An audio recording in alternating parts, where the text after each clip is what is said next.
Hello, this is John Locke, and today I want to talk about a story that's been going around the SEO world lately.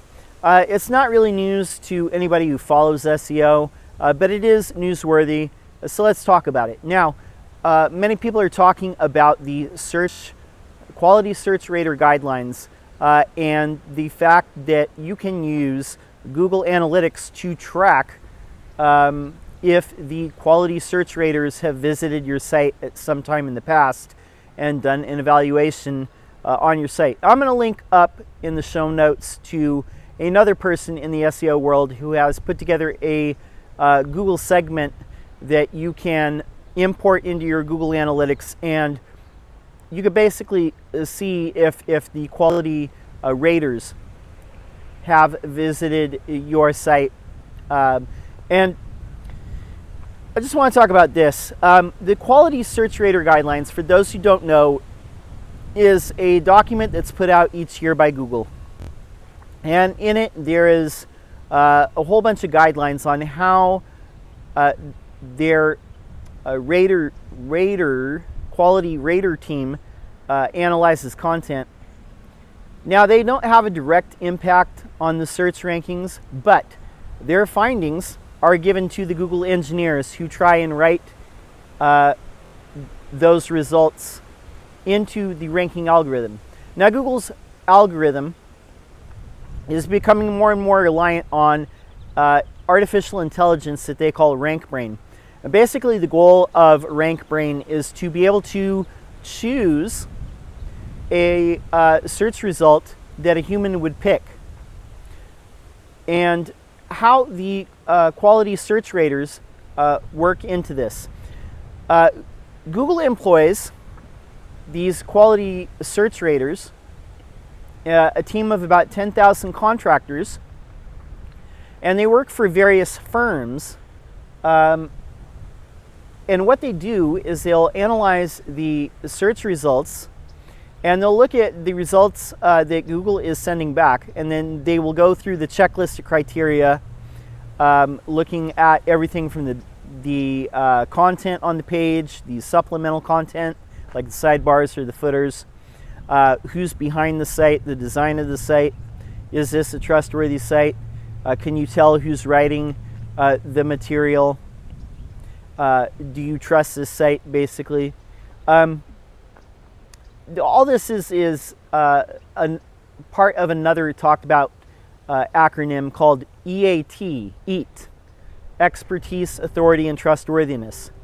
And this has been part of the Quality Search Rater Guidelines for several years, at least back to 2012, maybe before that, that I know of, at least 2012.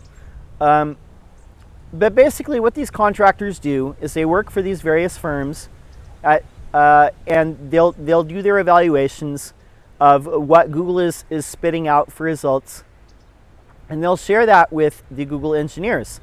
And the Google engineers go back and they try and rewrite the algorithm to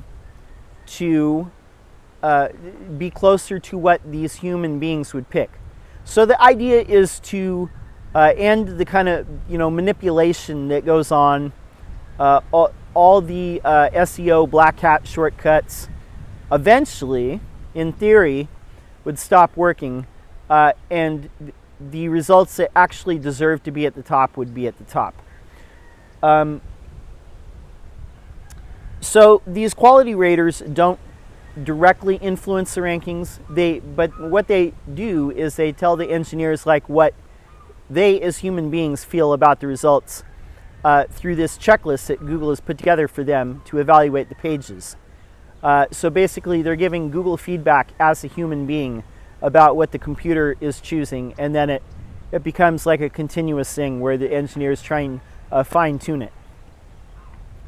Now, why I think the Google Analytics thing, why it's important. Some people say that after the Google Quality Rater team has visited their site, they figured out some of these employment agencies, some of these contracting agencies that are doing this work for Google, contract work for Google, and they've noticed that a lot of times after a site is visited by them, the rankings will either take a sharp tick up, they'll start going up, or they'll start going down, depending on, you know, the quality of the site, the content, the design, who's behind it, the expertise of the authors and all this. My feeling is this: it's good to diagnose what's causing a drop on your site. Now, if you do notice that they visited your site at some point, and there's a drop off, then you probably need to do something with the content on your site, or the overall quality. And you know, it just ties into this thing of what you should be doing anyway. A website is never just set it and forget it. You always have to be making continual improvement. Look at what other people are doing as far as like improving their sites. You know, get an eye for design, like what looks professional, and at least like say, this looks professional, this doesn't. And you know, apply that objectively to your own site. You know, look at the content, look at what's ranking, and say, I noticed like when I Google this keyword phrase, here's everything that's ranking, and I want to rank for that term.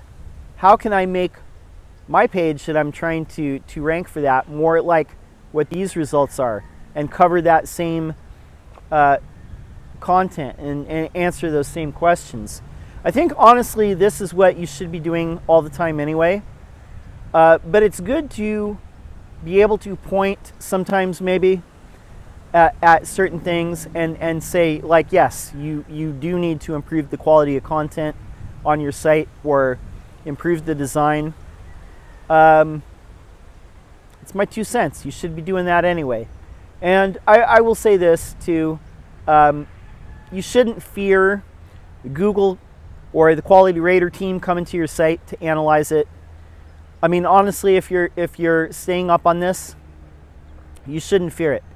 You should be going up if you're being proactive about improving your site, improving your content, building out a library of content to answer questions at all times. Never just set it and forget it. SEO is ongoing. It's an ongoing thing. Continual improvement. That's my story. I'm sticking to it. My name's John Locke. My business is Lockdown Design and SEO. We help manufacturing and industrial firms get more requests for quotes. We're here publishing videos every day, so we'd love to see you subscribe. Have a question? Leave it in the comments below. We'll answer it out in a future video. Till next time, peace.